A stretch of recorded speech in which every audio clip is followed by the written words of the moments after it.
Hello मित्रांनो, मी सागर कागवाले Satyam foundation मधून बोलतोय.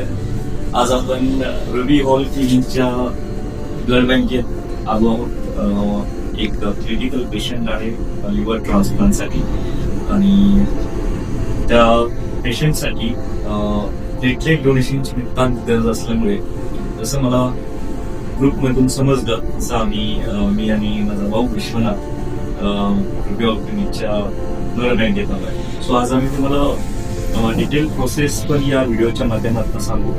Just to create awareness. लोक विचारत असतात काय प्लेटलेट डोनेशन काय असतं, काय करतात त्याच्यामध्ये. सो आज आम्ही या मिनी ब्लॉग मधून तुम्हाला जस्ट समजावून सांगू, एक्सप्लेन करू तितकं मला माहिती आहे त्या पद्धतीने. या प्रोसेस कशी आहे, त्याचं काउंट कशी निघतात, बॉडी मधून ब्लड आणि प्लेटलेट सेपरेट करून प्लेटलेट कसं कलेक्ट केला जातो बॅगमध्ये, त्या सगळ्या गोष्टी आपण आता जाणून घेणार आहोत.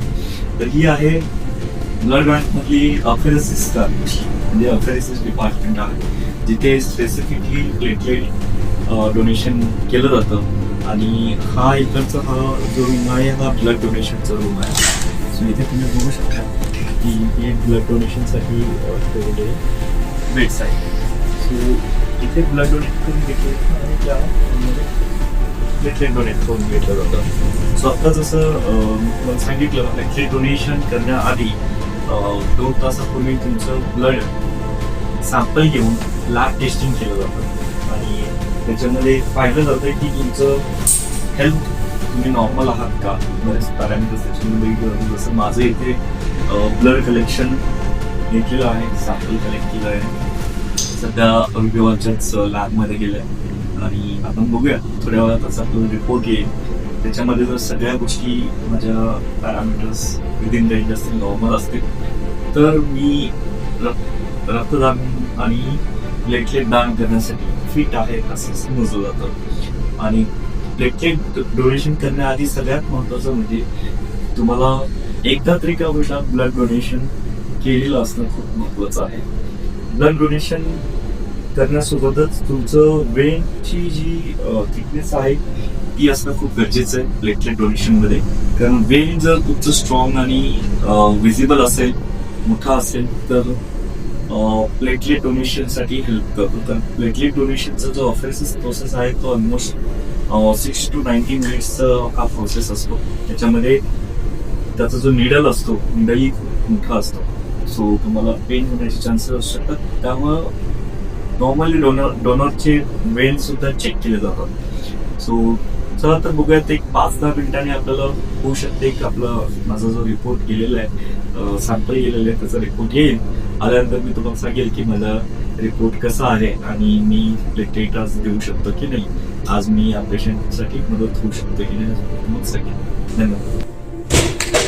तर मित्रांनो, आज माझा रिपोर्ट आलेला आहे आणि शंकर सरांनी रिपोर्ट सांगितलाय नॉर्मल आहे म्हणून, पण त्याचं ओरिजिनल कॉपी आहे की आपल्याला दाखवते.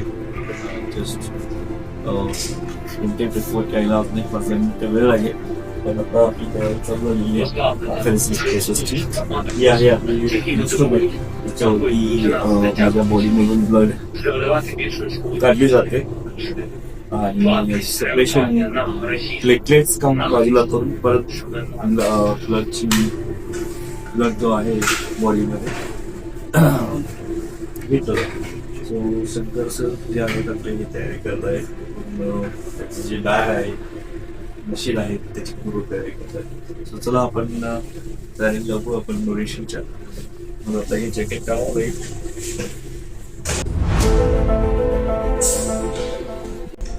आपल्याला कॅल्शियमची गोळी मिळेल.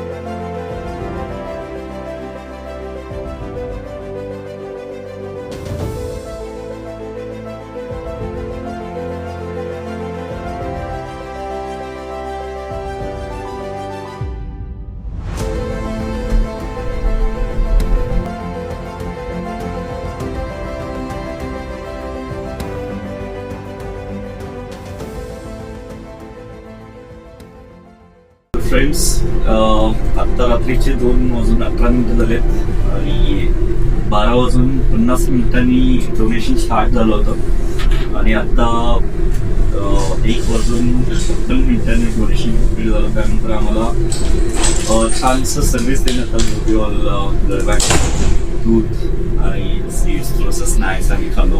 आता थोडंसं छान वाटतंय, पण निडल मोठा असल्यामुळे थोडंसं ब्रीथिंग असल्यामुळे थोडंसं हात पेन करते. That's it. जास्त काही टेन्शन घेण्याची गरज नाहीये. एकदम तुम्ही नॉर्मल रुटीन चालू ठेवू शकता डोनेशन झाल्यानंतर, कारण 24 वेळा आपण वर्षभरात प्लेटलेट डोनेट करू शकतो. हे याचं अति महत्वाचं आहे. जसं तुम्ही 3 महिन्यात एकदा ब्लड डोनेट करू शकता, तसे 24 वेळा वर्षभरात तुम्ही प्लेटलेट डोनेशन करू शकता. म्हणून तुम्ही प्लेटलेट डोनेशनसाठी जर उत्सुक असाल तर सत्यम फाउंडेशन किंवा मला मेसेज करा. नक्कीच आपण तुम्हाला प्लेटलेट डोनेशनबद्दलच्या अधिक माहिती देऊ. आणि डोनेशन करायचं असेल तर नक्कीच चांगल्या ब्लड बँकेत जाऊन तुमचं डोनेशन असू शकतं. धन्यवाद.